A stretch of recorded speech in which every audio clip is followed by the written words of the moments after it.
Hi, this is Bob Weir with another rendition of Weir Talking About It. This is a column entitled All in a Day's Work for a Cop. You know, one of the toughest jobs for any police officer is the issuance of traffic tickets for minor violations.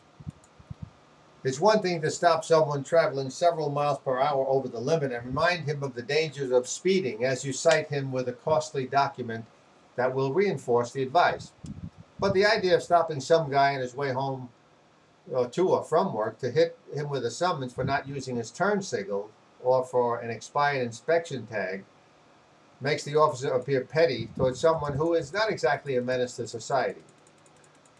Yes, even minor laws must be enforced, but it's not the best public relations opportunity for cops. Firemen generally have a better image because whenever you see them, they're carrying a child out of a burning building or posing with local kids on a fire truck and letting the little tykes wear some of the uniform equipment. Although both jobs are public service oriented and exist for the safety of the people, most drivers recoil at the sight of a police cruiser but experience no such trepidation when that red engine is spotted heading back to the firehouse.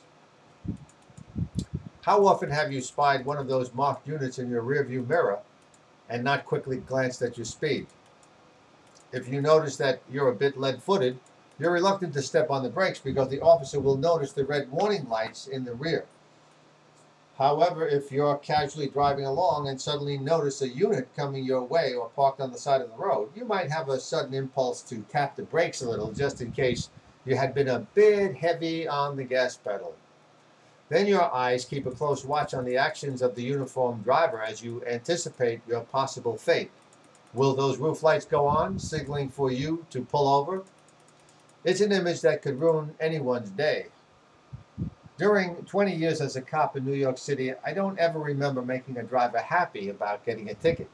In fact, sometimes the motorist felt motivated to tell me what he thought about a public servant who has nothing better to do than to annoy decent, hardworking taxpayers instead of locking up drug dealers. Well, most cops would rather lock up felons than chase after drivers who might have an inoperable taillight. But if that's all they did, how long would it take before every car on the road would look like a reject from the demolition derby? How safe would you feel on the roadways if hot-footed speedsters had no fear of those public sentinels with their radar equipment? It's axiomatic in police work that nobody wants us around until they need us, and heaven help us if we're not around when they do. The guy whose home was burglarized while he was away on vacation is likely to wonder why the interlopers weren't arrested. I got 5 speeding tickets last year from you guys, but when my house was broken into, you cops were nowhere to be found, he might say with biting sarcasm. Perhaps that's because cops are kept busy with jerks that refuse to observe speed limits. I spent most of my police career doing detective work, but during those early days in uniform, I used a lot of time chasing the bad guys. One hot day in Brooklyn, my partner and I were alerted to the sounds of a woman screaming about a block away. We pulled up to the scene of a bare-chested man holding a machete and moving stealthily toward the frightened young woman who was lying on the sidewalk with her hands raised to ward off an imminent attack. While my partner got on the radio, I pointed my gun at the would-be butcher and gave him a warning. His attention turned toward me, and he took a few steps in my direction. I cocked my weapon, warned him again, and told him his future didn't include a third warning. After acknowledging that my weapon was more formidable than his, he sneeringly put the long-bladed instrument on the ground. As was common in such close encounters with homicide, the guy discovered his girlfriend was less than faithful, so he had decided to dismember her.